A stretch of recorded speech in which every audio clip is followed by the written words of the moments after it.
Hey everyone. No, I still didn't get my haircut, and I just took a shower, still, but I got my oil change and I got my vision check, so at least I'm doing like some good. Um, but I just really want to quick hop on here to say, for one, that the next week's schedule is going to be a little bit wonky. My GM is going out of town, so I have to hold on to Fort while she's gone. So the schedule is going to be a little bit wonky, but I'm going to try to stockpile videos in order to at least have the Thursday video. And I'm sorry that I didn't go and do the other videos. Like I said, it's just been a very hectic week trying to prepare for her going out of town and stuff like that. So, but I really don't have much time to really talk to you guys today. I really have to get going to work here in like 10 minutes. But I just wanted to hop on and share a dream that I had last night, which would be Tuesday night. Well, Tuesday night, Wednesday morning, because I went to bed at like 2:30 in the morning. But I just want to hop on here and tell you about this dream. A little bit of a disclaimer. It is somewhat disturbing. Well, not somewhat. It is disturbing. I've been known to have some very bizarre and disturbing dreams. So if you're not into that kind of thing, then next video will probably be more lighthearted.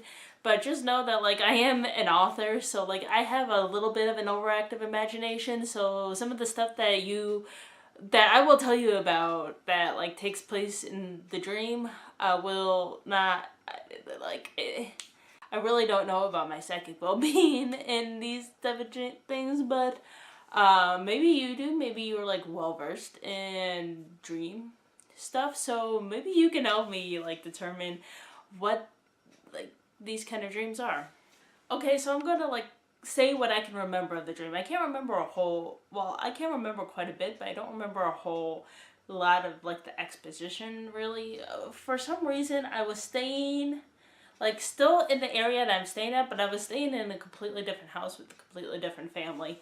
I don't know why, really. I know it was something of a dangerous situation. And I was living with, I don't know if they were related to me in some way, because I remember I'm sharing this room with this young girl, 7 or 8, Meredith is her name, and she has a sister, Olivia, that's 2, and blondish, white blondish hair, kind of tottering around, and I don't know, I remember in my dream feeling as though I have to love these children for some odd reason, so I don't know if we're related or they married, their parents married into the family or whatever, so therefore we were related or we were family in some way. I don't know, but I just remember feeling as though I had to, learn to love these children.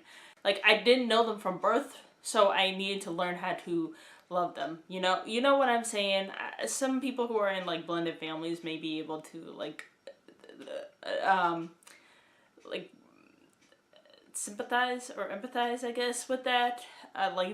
Learn feeling you need to love these children as your own, your own siblings or your own nieces or nephews or something like that.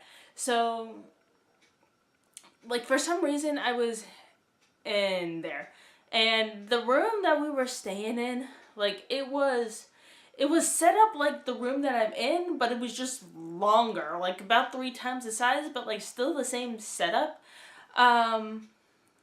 It was I don't think you guys have ever been in my uncle's house, in the very back archives, but in my uncle's house the rooms are huge. I mean, I've stayed there a few times before. You could fit there's one room that I normally stay in.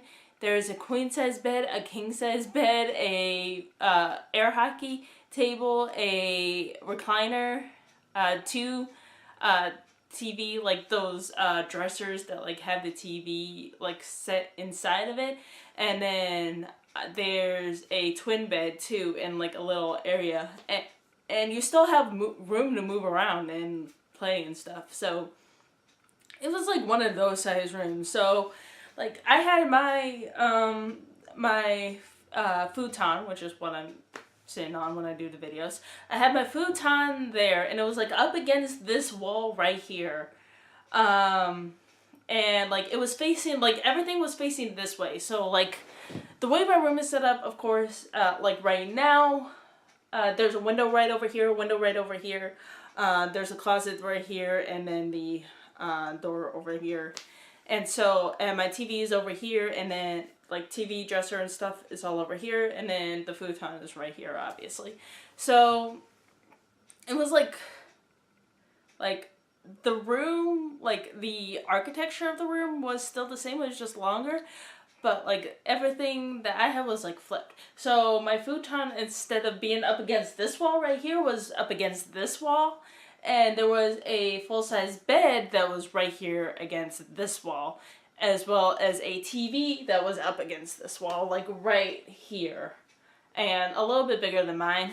And then there was the full-size bed that was Meredith's, right over like here in the middle of the room. So like my futon and her bed were like right next to each other with like a little walkway in between, and then there was a bed adjacent to my bed. So, and then there were the dressers over here. And then Olivia, I think, lived with like in a section of her parents' room or something like that. Like she didn't have her own room, but like she, like, I think she, or maybe she had her own room, but she preferred to stay with us or something like that.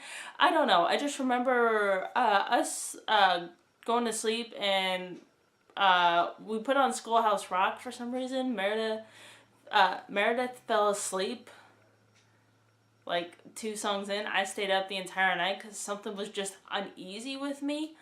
And so, like, I stayed up trying to go to sleep, but like I couldn't. And then so like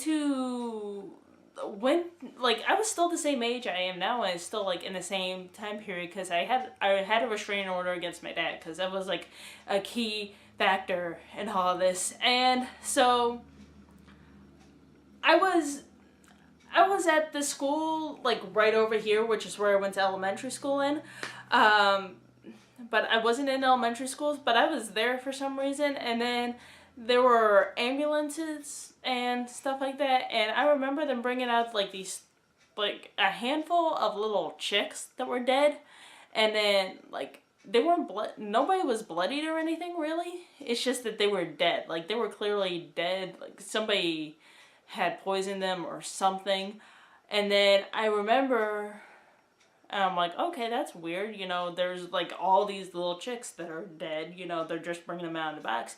And then I see the ambulance, and they're walking by with a dead Meredith, like holding on to her, like as a baby. And I'm like, what just happened? So then I'm like trying to comfort Olivia, who's like the young one, and I'm like, who would do this? And it like somehow got around to my dad, like, and he's not like he's done some questionable moral things, but he would like never do something like that. So I'm like, guys, I don't think so.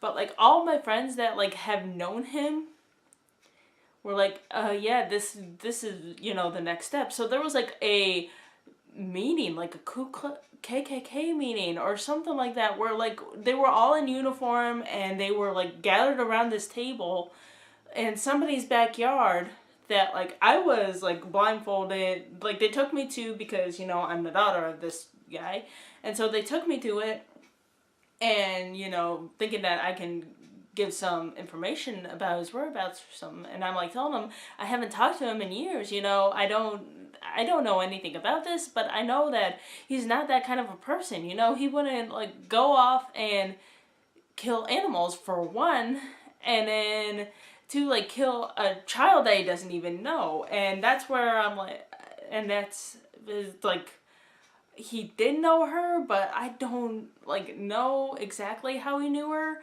Like I said, I think it had something to do with like we're related now, but like they were married in or something, and I don't know exactly. But like they brought me to this like secret underground meeting, and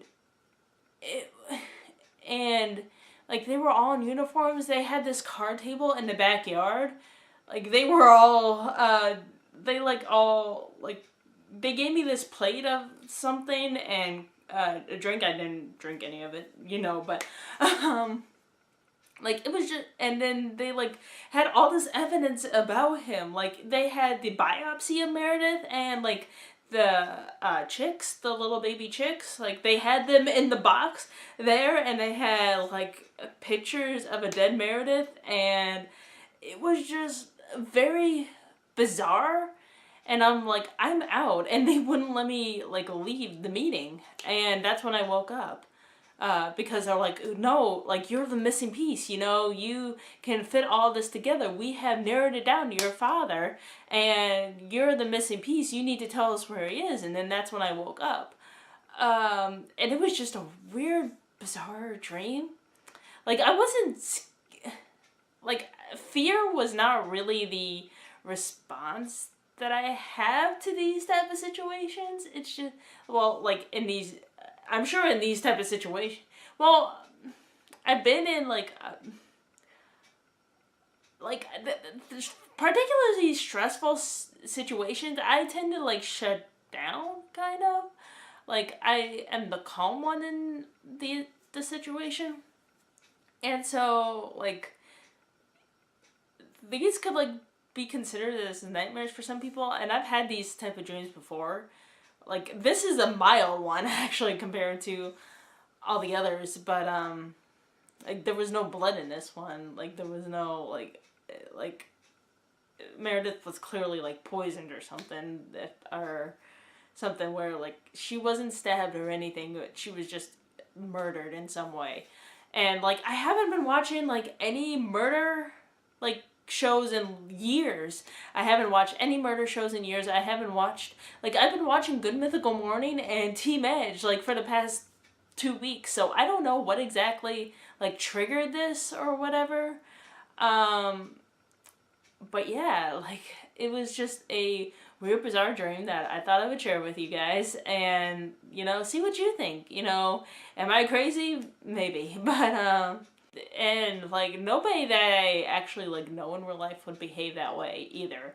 Like they were the same like people, but like they weren't behaving in the way that those people would behave, if like that makes any sense. Like they like looked the same on the outside, but like their personalities were not matching up. They were a lot more dark and sinister and conniving people than they are in real life. So I don't know exactly what that means or whatever. And it was nobody from work either, like, which is the weird part. It was everybody from like elementary and middle school and stuff, which the only like link that I can make to that is somebody from like my elementary school came by my work yesterday, but that's literally like the only thing that I can even potentially think of. But other than that, like I'm at a loss. Like I don't know. Like I had nothing that would trigger this, you know. But anyway, thanks for watching. If you like that, go ahead and subscribe. We'll see how we can, you know, make that daily thing or whatever. I have a lot more dreams too, that are like more bizarre than that, or more sinister, I guess would be the correct word for it. But if you want to see that, make sure you hit the like button, and otherwise I will see you in the comments. Alright. Yeah, yeah. We'll talk this out. Okay. Bye-bye.